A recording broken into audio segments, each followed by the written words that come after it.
Olá, eu sou a Ana Vitória e você está no canal Direito e Cinema. Seja muito bem-vindo. O filme de hoje é Questão de Honra. Eu revi o filme e ele é ainda mais legal do que eu lembrava. É um filme emocionante, é um filme de tribunal, clássico, um bom filme para a gente falar sobre as testemunhas em plenário.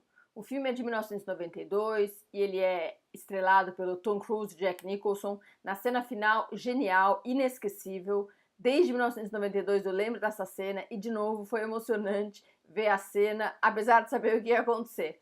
Conta também com Demi Moore e Kevin Bacon. Ele conta a história de um advogado da Marinha, interpretado pelo Tom Cruise. O advogado da Marinha chama Daniel Kaluuya. Ele é jovem, inexperiente e ele é designado para defender dois fuzileiros navais que teriam matado um outro fuzileiro na Baía de Guantánamo, em Cuba.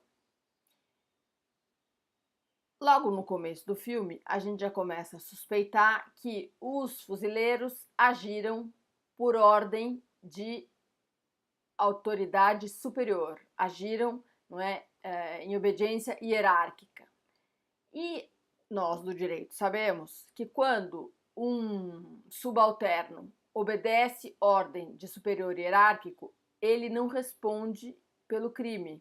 Quem responde pelo crime é o superior hierárquico que deu a ordem. Mas ele não vai, o fuzileiro aqui, não seria responsável pelo crime se ele tivesse se limitado a cumprir essa ordem. Isso, para a gente que é do direito, chama excludente de culpabilidade. Mas será que foi assim mesmo? E mais, se o superior hierárquico deu essa ordem, como fazer prova disso? Quem deu a ordem iria confessar? Lógico que não. Estaria ele confessando a prática de um crime.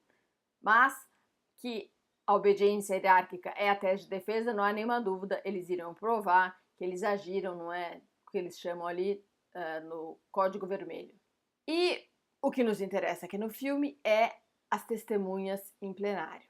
Algumas ideias importantes e interessantes que a gente pode ver aqui no filme. A prova testemunhal, ela é fundamental num julgamento pelo júri. Hoje, diariamente, pessoas são condenadas no mundo inteiro, não é, com base na prova testemunhal. Logo, ela é importante. E como produzir essa prova em juízo?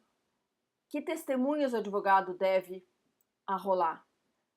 Na minha opinião, o advogado ele deve arrolar testemunhas relevantes para a causa, não é, que vão provar fatos relevantes.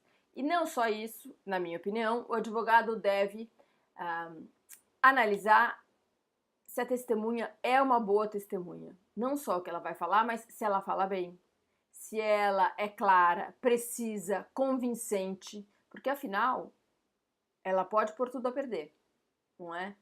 E mais, certamente ela vai estar nervosa. É um clássico, todo mundo fica nervoso ali no plenário do júri, que dirá a testemunha que pode ser apertada pela parte contrária, apertada no sentido de inquirida duramente. Então ela sabe que ela não é que o papel dela é importante. O advogado só deve fazer pergunta que ele sabe a resposta. O advogado não pode perguntar se ele não sabe o que a testemunha vai dizer. Ele pode pôr tudo a perder. Então é importante que tenha isso claro e até o limite, até onde ele pode ir. Se ele tem dúvida se a testemunha sabe ou não, é melhor, não é, que não insista. Se ainda que o advogado saiba as respostas da testemunha, caso a testemunha dê respostas desinteressantes para a prova que o advogado pretende produzir, ou a prova comece a ficar ruim, a testemunha não é, começa a falar coisas que não interessam para a defesa ou a acusação, depende de quem está perguntando, o advogado ou o promotor deve encerrar as perguntas, fazer cara de paisagem ou mudar de assunto e seguir adiante. Não empaca naquele assunto em que a testemunha está produzindo prova desinteressante. Isso é muito interessante aqui no filme porque ele mostra um exemplo ótimo. O médico que está sendo interrogado, ele começa a falar o que não interessa para a defesa. Ele insiste em que a vítima morreu envenenada. E a advogada, interpretada pela Demi Moore, tem uma pergunta indeferida e ela começa a insistir. Protesto, excelência, protesto veementemente, insisto veementemente. Veja, tomou 3 espinafradas ali do juiz. Na sequência, toma outra espinafrada do colega. Protesto veementemente, como quem diz. Veja, a prova estava ruim e o que ela fez? Insistiu e sublinhou para os jurados que aquela prova era ruim e importante. Isso não é uma boa ideia, não é? Outra coisa que a gente vê nos filmes que não existe, não é que quando a testemunha fala uma coisa, o juiz rapidamente fala para os jurados: desconsiderem o que a testemunha falou. Isso só funciona no filme, né, gente? Porque se o jurado ouviu alguma coisa, certamente ele vai considerar isso no seu convencimento. Se ele vai condenar ou absolver, dependendo do que for, isso não dá para ser desconsiderado.